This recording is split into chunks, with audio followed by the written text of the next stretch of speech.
Assalamualaikum warahmatullahi wabarakatuh. Pada pertemuan kali ini kita akan bahas di mata kuliah mekatronika ini kita akan bahas tentang rangkaian listrik.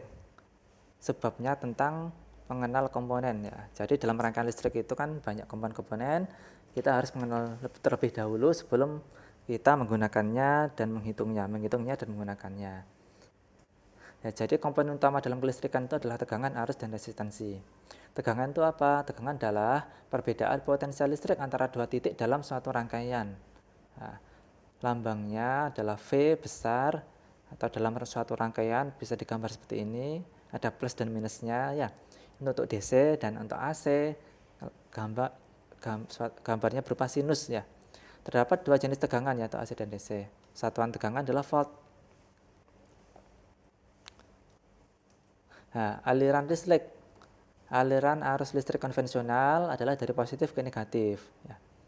Jadi awal-awal mula ditemukan listrik, orang menganggap bahwa yang mengalir adalah proton atau muatan positifnya. Jadi karena mengalir yang muatan positif, maka pasti alirannya dari positif ke negatif. Namun setelah berapa dekade, berapa tahun, ditemukan elektron lebih kecil lagi. Maka ternyata baru tahu orang-orang bahwa yang mengalir itu adalah elektron bukan protonnya. Maka sebenarnya aliran dari listrik itu adalah dari negatif ke positif.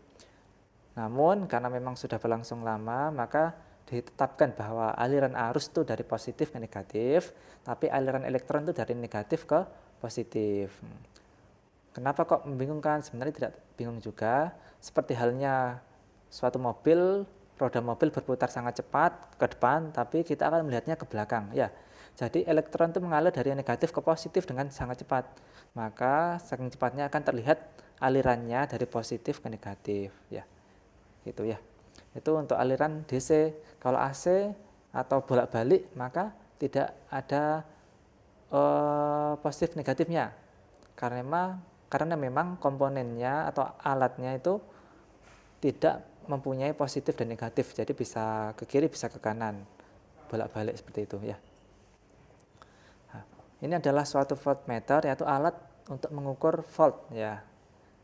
Caranya dengan menseri dengan komponen yang akan diukur. Nah, seperti ini ya. Jadi positifnya baterai dihubungkan positif voltmeter, negatif baterai dihubungkan dengan negatif voltmeter, akan terukur di sini. Ya. Biasanya voltmeter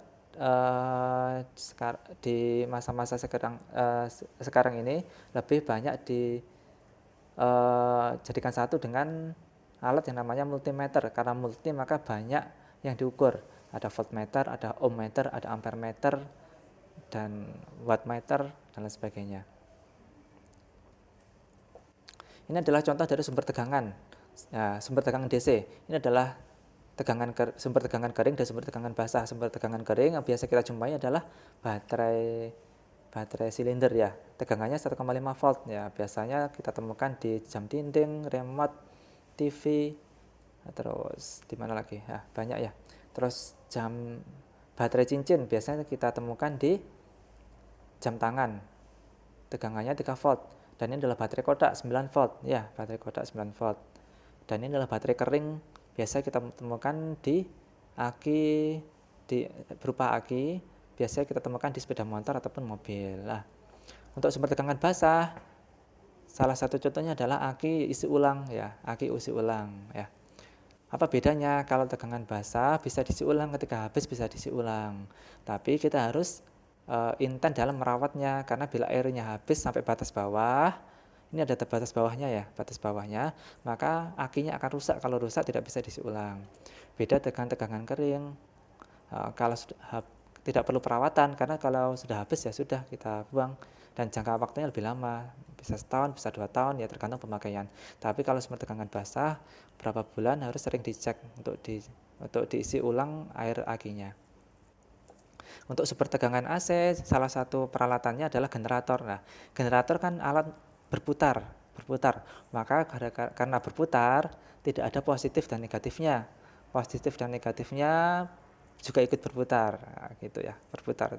Jadi maka menghasilkan tegangan AC atau tegangan bolak-balik. Generator banyak digunakan di PLTU, PLT gas dan PLT diesel dan juga PLTP ya. Nah, selanjutnya kita akan membahas resistansi atau hambatan.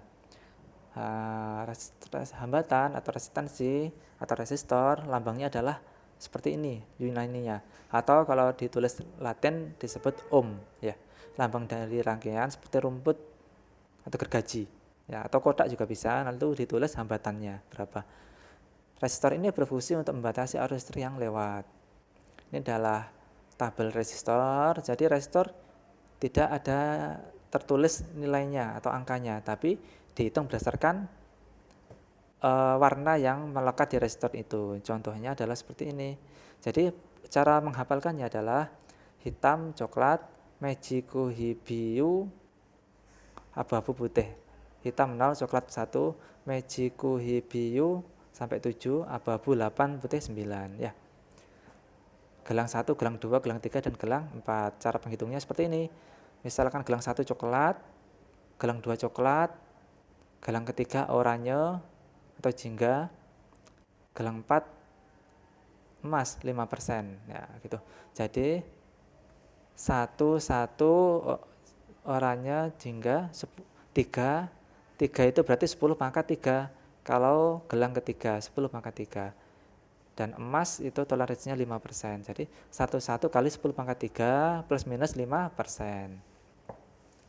Ini adalah contoh dari resistor.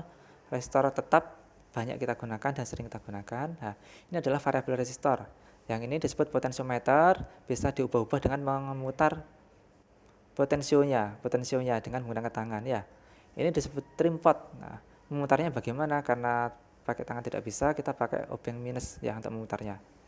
Atau ini adalah rheostat. Rheostat disebut juga dengan hambatan geser, yaitu dengan menggeser-geser maka hambatannya akan berubah. Nah, terus resistor yang dipengaruhi oleh suhu, ada PTC dan NTC ya. NTC itu bila suhunya dingin, hambatannya akan sangat besar. Jadi ketika dingin hambatannya akan sangat besar. Tapi kalau panas hambatannya akan mengecil. PTC kebalikan dari NTC. PTC kebalikan dari NTC ya. Terus LDR hambatan dipengaruhi oleh cahaya ya. Cahaya. Jadi lambangnya seperti ini, ada resistor, ada panah masuk. Nah, LDR ini bila cahayanya terang, hambatannya kecil sehingga arus bisa lewat, tapi bila gelap, misalkan ditutupi oleh tangan atau di ruangannya gelap, maka dia hambatannya sangat besar sehingga tidak mungkin ada arus yang lewat. Nah, kapasitor itu berfungsi untuk menyimpan muatan listrik, itu adalah fungsi utamanya seperti itu. Satuannya farad atau F ya. Tapi kegunaan lanjutannya bisa untuk mengatur frekuensi, bisa untuk filter, bisa alat kopel atau penyambung. Kapasitor ada polar dan non polar ya. Polar itu berarti ada positif negatifnya, biasanya digunakan di sumber tegangan DC. Kalau non polar digunakan di sumber tegangan AC karena tidak ada kutubnya.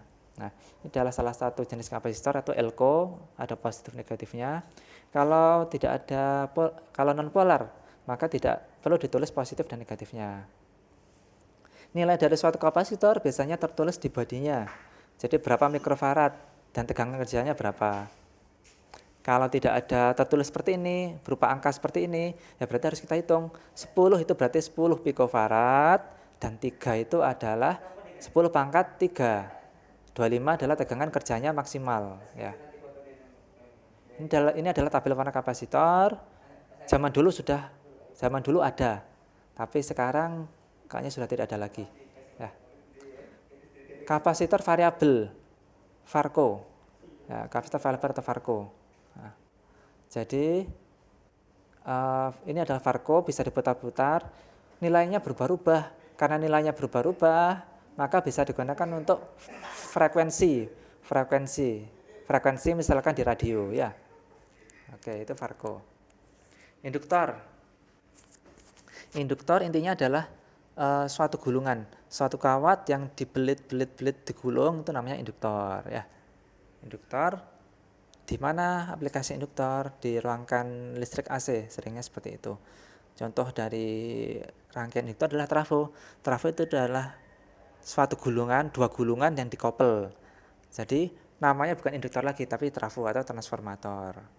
Fungsi trafo adalah menaikkan dan menurunkan tegangan. Sekarang arus. Nah, arus listrik adalah banyaknya muatan listrik yang mengalir dari potensial tinggi ke potensial yang rendah, dilambangkan disingkat dengan I besar.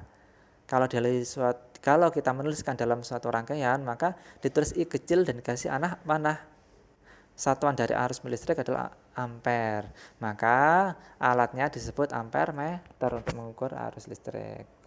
Nah, kalau tadi tegangan AC, ada tegangan DC, maka tegangan DC menghasilkan arus DC. Arus DC digambarkan lurus, tetap fix, tidak berubah. Tapi kalau tegangan AC menghasilkan arus AC. Arus AC itu arus yang berubah-ubah, maka digambarkan kadang naik, kadang turun, kadang negatif, kadang nol lah, seperti itu. Ya. Ampere meter ini adalah gambar dari ampere meter. Biasanya jadi satu dengan multimeter. Tapi kalau dari suatu rangkaian yang ada di papan, ya berdiri sendiri, yaitu ampere meter. Ampere meter dirangkai secara seri dengan suatu rangkaian, ya dirangkai seri. Nah, apa hubungan VI dan R? Tegangan, arus, dan resistansi. Ya, jadi hukum setelah listrik ditemukan lalu akan ditemukan hukum Ohm. Hukum Ohm menyatakan bahwa tegangan arus yang mengalir dalam suatu rangkaian itu sebanding dengan tegangannya. Jadi kalau tegangan besar, arusnya besar. Kalau tegangan kecil, arusnya kecil lah. Maka dari situ kita ketahui ada suatu komponen lain yang namanya resistor atau hambatan.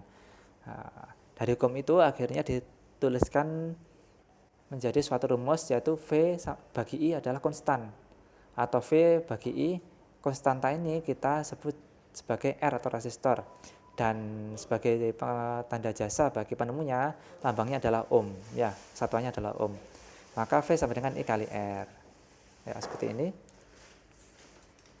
Ya, mungkin itu yang dapat saya sampaikan dari pertemuan kali ini. Kurang lebihnya mohon maaf. Kita akhiri. Wassalamualaikum warahmatullahi wabarakatuh.